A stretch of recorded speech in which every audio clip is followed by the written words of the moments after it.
Yes, bwana, mambo vipi? Hujambo mtazamaji wa Baigez TV, karibu tena katika masuala mazima ya kimichezo, tukazungumze yale ambayo yanayojiri hapa nchini Tanzania tu katika ligi kuu ya Tanzania bara. Baada ya miezi michache kupita, Young na Simba vya TFF kumekuwa na msuguano mkubwa sana wa kuahirishwa kwa mchezo wa Simba na Yanga kwenye mwezi kama wangapi hivi, kwa mwezi wa 3 hivi. Sasa leo tumeona taarifa imetoka ya kupangiwa tarehe ya mchezo huo wa Yanga dhidi ya Simba, na Yanga ni mwenyeji wa mchezo huu. Sasa leo nikaja hapa SCGMC bana, katika chuo cha kuzalisha waandishi wa habari nguli kabisa na wachambuzi wa kimichezo, na hapa nipo na mmoja wa wachambuzi ambaye sasa yeye ataenda kutuelezea kiundani zaidi kuhusiana na sakata hili. Je, Yanga ataenda kucheza mchezo huo au vipi? Bro, uko vizuri kabisa? Bana, niko salama kabisa, mshukuru Mwenyezi Mungu. Mambo yanaenda? Bana, tuko vizuri. Wewe ni mchambuzi wa bodi, tumeona taarifa imetoka ya Yanga kwenda kucheza na Simba Sports Club ikiwa ni derby. Labda taarifa hii kwa Yanga ina maana gani? Nafikiri kwanza kabisa taswira nzima ya taarifa jinsi ambavyo imekaa ni kile kitu ambacho Young Africans waliandikia mahakama ya usuluhishi wa michezo kwa maana ya CAS. Waliandikia barua yao kwa madai waliokuwa wanadai kuhusiana na TFF, bodi ya ligi, lakini pia klabu ya soka ya Simba. Hii taarifa iliyotoka ni baada ya majibu kutoka CAS kuwarudishia Young Africans, kuwataka waanzie kwenye mamlaka za ndani waweze kulisolve hili swala. Lakini hii taarifa inadhihirisha ya kwamba TFF baada ya kupokea ile taarifa kutoka CAS, wao wameamua upangie huu mchezo ratiba, kwa sababu mwisho wa siku unajua nini? Mwisho wa siku ni mpira uchezwe, ndio lengo kubwa katika haya yote yanayotokea. Mtu anaweza kagomea mechi, mtu anaweza akakimbia mechi, inaweza ikatokea mambo ambayo yataleta sintofahamu katika ligi, lakini mwisho wa siku ni mpira uchezwe na watu wafurahie burudani. Hii taarifa imetoka, kwanza kabisa kabla hii taarifa kutoka, Young Africans wao wenyewe walisema kwamba hawana imani tena na bodi ya ligi, hawana imani na TFF, lakini pia hawana imani na mamlaka za soka hapa nchini. Kwa hiyo inaonyesha kwamba hata huo mchezo unaweza kawa ni jambo ambalo ni gumu kwa wao pia kulikubali kutokana na taarifa ambayo wao walikwisha kuitoa kabla ya taarifa ya bodi ya ligi ya kupangia tarehe mchezo wa Kariakoo Derby, mechi namba 188.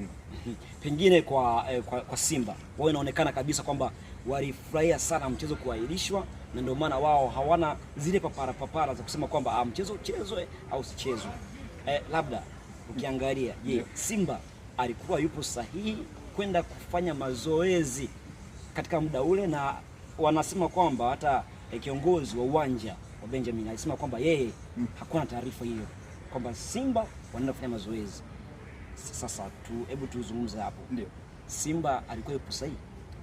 Nafikiri kwa mujibu wa kanuni za mchezo kuelekea mchezo husika, kitu chochote ama shughuli zozote za kuelekea mchezo huwa zinaanza kwenye pre-match conference. Kwa maana wanakuja kuongea makocha, wanakuja kuongea wachezaji, lakini pia kama watapata fursa wanazungumza pia wasemaji wa timu zote mbili. Pale ndio shughuli zote zinaanzia. Na kwa mujibu wa kanuni zinaeleza kwamba ile timu ambayo ni mgeni wa mchezo inapata nafasi ya kufanya mazoezi kwenye uwanja wa mechi siku moja kabla ya mchezo. Kwa hiyo ukiangalia kama kanuni zinaelekeza hivyo, Simba unaona walikuwa sahihi kwenda kufanya mazoezi kwa mujibu wa kanuni zilivyokuwa zinaelekeza kwamba ukafanye mazoezi siku moja kabla ya mchezo kama wewe ni mgeni. Okay. Nini tutegemee sasa, kwa sababu tunaona Yanga wao wanazidi kuonesha ule ugumu, hata mashabiki wao wanasema kama viongozi wakikubali waachie timu. Je, Yanga ipo tayari kupoteza pointi 3 na anyanganywe 15 na aweze kushuka ligi?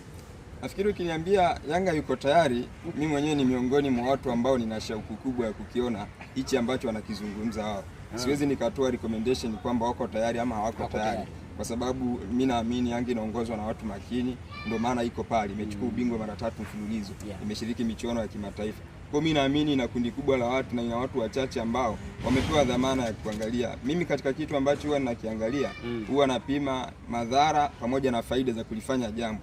Kama ingekuwa